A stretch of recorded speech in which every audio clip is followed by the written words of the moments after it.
आज हम विद्युत धारा के मूल सिद्धांतों को समझेंगे। सिर्फ थ्योरी ही नहीं बल्कि एग्जाम ओरिएंटेड क्लियरिटी के साथ आज हम इसको बहुत अच्छे से समझने वाले हैं। विद्युत धारा केवल एक कॉन्सेप्ट नहीं है बल्कि फिजिक्स के कई महत्वपूर्ण प्रश्नों की फाउंडेशन है। मतलब अगर आप इस क्लास में यानी कि 7th क्लास के इस चैप्टर को यानी कि चैप्टर नंबर 10 विद्युत धारा और इसके प्रभाव को समझेंगे तो ना सिर्फ ये 7th क्लास के लिए महत्वपूर्ण होगी बल्कि 8th क्लास 9, 10, 11 यहाँ तक कि अगर आप 12th क्लास तक अगर आप फिजिक्स से आगे पढ़ते हैं तो फिर ये आपके लिए बहुत ज़्यादा मोस्ट इम्पोर्टेंट वीडियो होने वाली है, क्योंकि एक बेसिक और एकदम फाउंडेशन क्लास होगी आपकी। और इसके अलावा अगर आपको इस पूरी की पूरी जो 7th क्लास की एनसीईआरटी है या फिर 6th क्लास या 7th क्लास की पूरी कंप्लीट साइंस एनसीईआरटी की जो मैराथन है पूरी एक साथ चाहिए तो आप जो हमारा दूसरा चैनल है मस्तूरा IAS आप उसको भी सब्सक्राइब कर सकते हैं। उस पर आपको टाइम टू टाइम जो है ये चीज़ें देखने को मिलेंगी, यानी कि पूरी जो मैराथन्स हैं टाइम टू टाइम आती रहेंगी। और इसके अलावा इसकी जो लिंक है यानी कि जो पूरी मैराथन वहाँ पर होने वाली है या फिर हो चुकी हैं उनकी भी लिंक आपको जो डिस्क्रिप्शन है वहाँ पर भी मिल जाएगी। तो अब हम शुरू करते हैं अपने आज के इस चैप्टर को, विद्युत धारा और इसके प्रभाव मतलब electric current and it's effects के बारे में।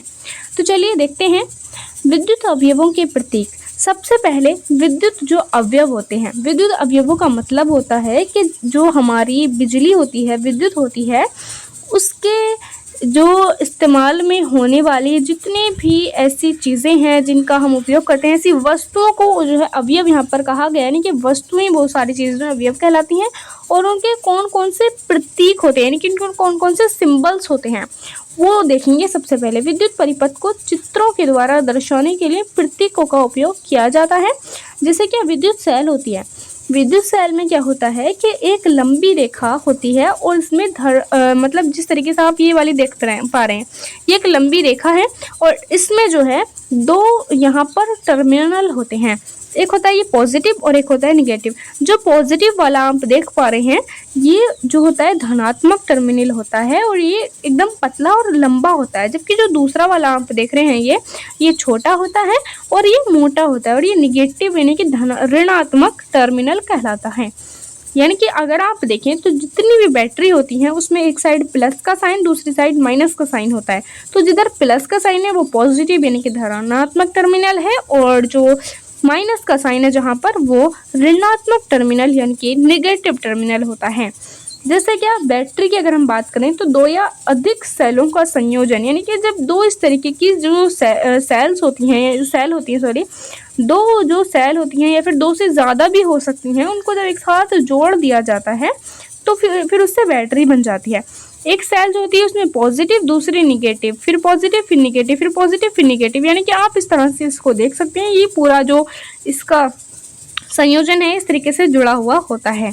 और इसके अलावा अगर हम देखें तो जो विद्युत धारा होती है, जैसे आपने देखा होगा कि आपके घर पर प्रेस होती है, प्रेस के अंदर जब प्रेस गर्म हो रही होती है तो प्रेस के अंदर यहाँ पर एक एलिमेंट लगा हुआ होता है, ये इस तरीके का जो रेड होता है और उसी रेड होने की वजह से आपकी जो प्रेस है वो गर्म हो पाती है।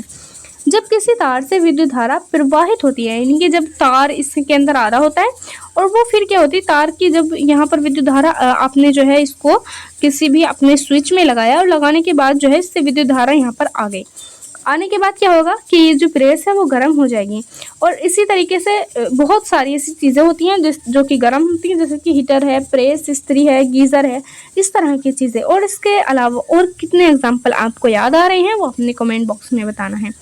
एलिमेंट क्या होता है, इन उपकरणों के अंदर मौजूद तार की कुंडली होती है, इस तरह से आप देख रहे होंगे, जो ऊष्मा उत्पन्न करती है।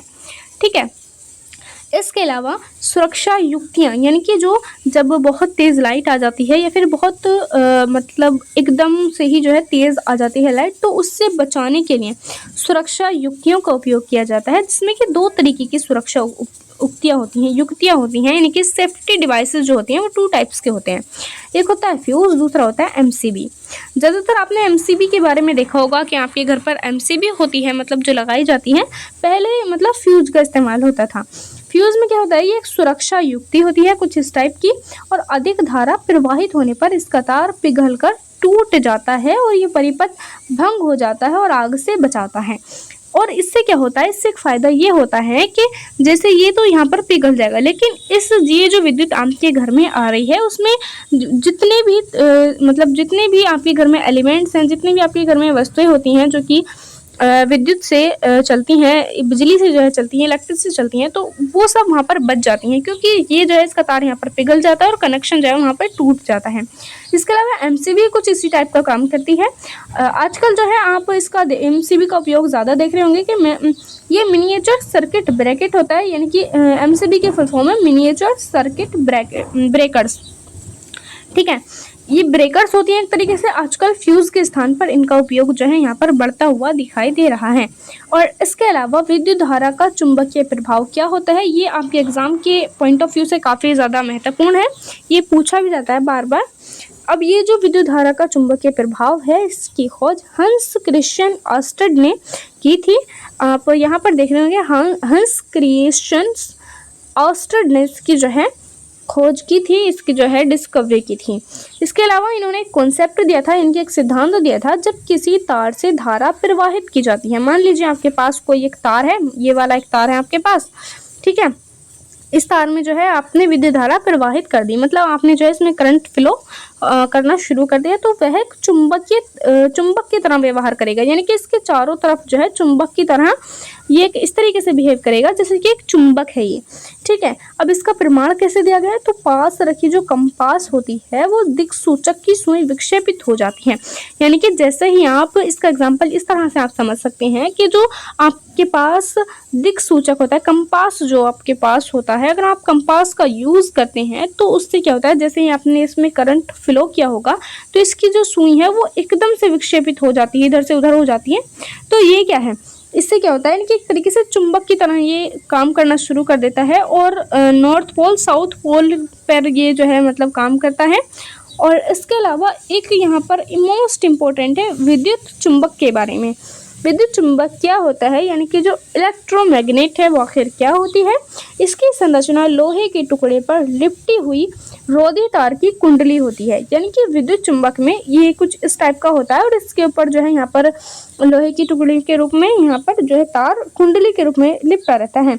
इसके कुछ गुण होते हैं, यानी कि धारा बंद करते ही इसका चुंबकत्व समाप्त हो जाता है। देखो यहाँ पर ना ये प्लस माइनस लगा हुआ है, जैसे ही यहाँ पर मतलब जो धारा है वो बहेगी तो फिर प्लस से माइनस की ओर ये जाना शुरू हो जाएगी, माइनस की तरफ इस तरह से आएगी। और जब मतलब धारा जब प्रवाहित होगी, लेकिन जैसे ही धारा इसमें बंद कर दी जाएगी तो इसका जो पूरा चुंबकत्व रूप यहाँ पर शुरू हुआ था, यानी कि जो चुंबक की तरह इसने कार्य करना शुरू किया था यहाँ से निकल करके इस तरह से, तो ये पूरा बंद हो जाता है।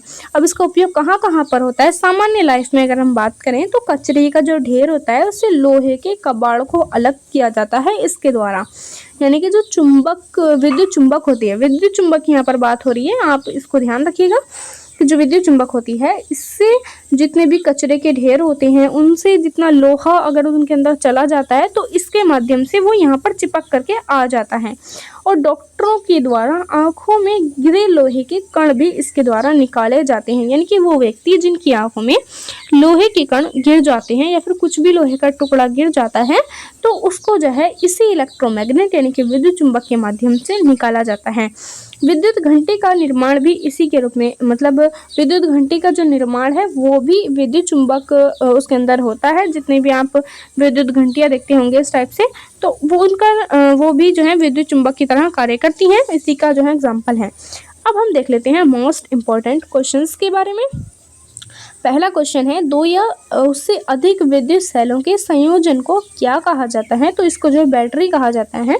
नेक्स्ट क्वेश्चन है, विद्युत हीटर के तार की कुंडली, यानी कि जितने भी विद्युत के हीटर होते हैं, बिजली से चलने वाले जो हीटर होते हैं उनके तार की कुंडली को क्या कहा जाता है, तो उसको एलिमेंट या फिर अवयव कहा जाता है।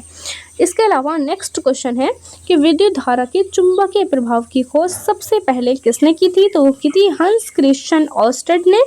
नेक्स्ट क्वेश्चन है, कौन सी सुरक्षा युक्ति विद्युत परिपथ की क्षति और संभावित आग के प्रति सुरक्षा प्रदान करती है, तो वो है फ्यूज, यानी कि ये फ्यूज जो होता है वो मतलब पूरा जो विद्युत परिपथ है उसको क्षति पहुंचा करके जो संभावित आग लगने वाली होती है उन सारी चीज़ों से, या फिर जितने भी घर के अंदर एलिमेंट्स होती हैं, जितनी भी विद्युत से चलने वाली जो चीज़ें होती हैं उनको सुरक्षा प्रदान करती है फ्यूज़। ठीक है। इसके अलावा हमारा नेक्स्ट क्वेश्चन है कि विद्युत घंटी यानी कि इलेक्ट्रिक बेल किस प्रभाव पर आधारित है, तो वो है चुंबकीय प्रभाव पर आधारित। नेक्स्ट है कि एमसीबी का पूर्ण रूप क्या है, या फिर पूरी इसकी जो फुल फॉर्म है वो क्या होती है, तो इसकी फुल फॉर्म होती है मिनिएचर सर्किट ब्रेकर। एमसीबी की फुल फॉर्म होती है मिनिएचर सर्किट ब्रेकर। ठीक है। नेक्स्ट क्वेश्चन है कि विद्युत चुंबक का चुंबकत्व कब तक बना रहता है, तो जब तक विद्युत धारा प्रवाहित होती है तब तक जो है विद्युत चुंबक का चुंबकत्व बना रहता है, और जैसे ही विद्युत धारा प्रवाहित होनी या फिर जो इलेक्ट्रिक करंट है वो उसका फ्लो बंद हो जाता है तो उसका जो चुंबकीय प्रभाव है वो भी खत्म हो जाता है। ठीक है। तो ये था आज का हमारा चैप्टर। बाकी आपको ये वीडियो कैसी लगी वो आपने कॉमेंट बॉक्स में ज़रूर बताना है। आज आपने जो है विद्युत धारा का तापीय और चुंबकीय दोनों रहस्यों को समझ लिया है। आई होप आपको समझ आया होगा। बाकी वीडियो कैसी लगी वो आपने कमेंट बॉक्स में बताना है, और कमेंट बॉक्स आपके लिए खुला है, आप अपनी राय उसमें बता सकते हैं। ठीक है। आज के लिए इतना ही, मिलते हैं नेक्स्ट वीडियो में। Thank you.